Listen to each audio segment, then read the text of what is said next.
Hello, in this video I'm going to show you how to enable pet area deep cleaning on your ROBOROCK Saros 10R.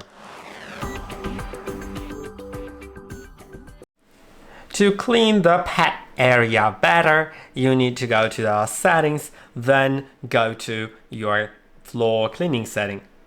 Scroll all the way down and you'll find pet area deep cleaning. Now you can enable that. And now you will need to add pet supplies to the map with the edit furniture function. To do it, click on that map edit button, tap on edit furniture, and now add some pet furniture like cat litter box, a closed litter box, pet cage, pet bed, pet bowls, or cat tower. And I'll do just pet bowls. I'll rotate them. I'll place them maybe, let's say, here. And that is basically it.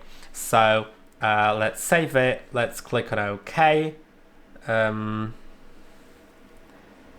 now it'll know that it should clean better there. I hope that this video was helpful. Don't forget to like and subscribe, and I'll see you in the next one.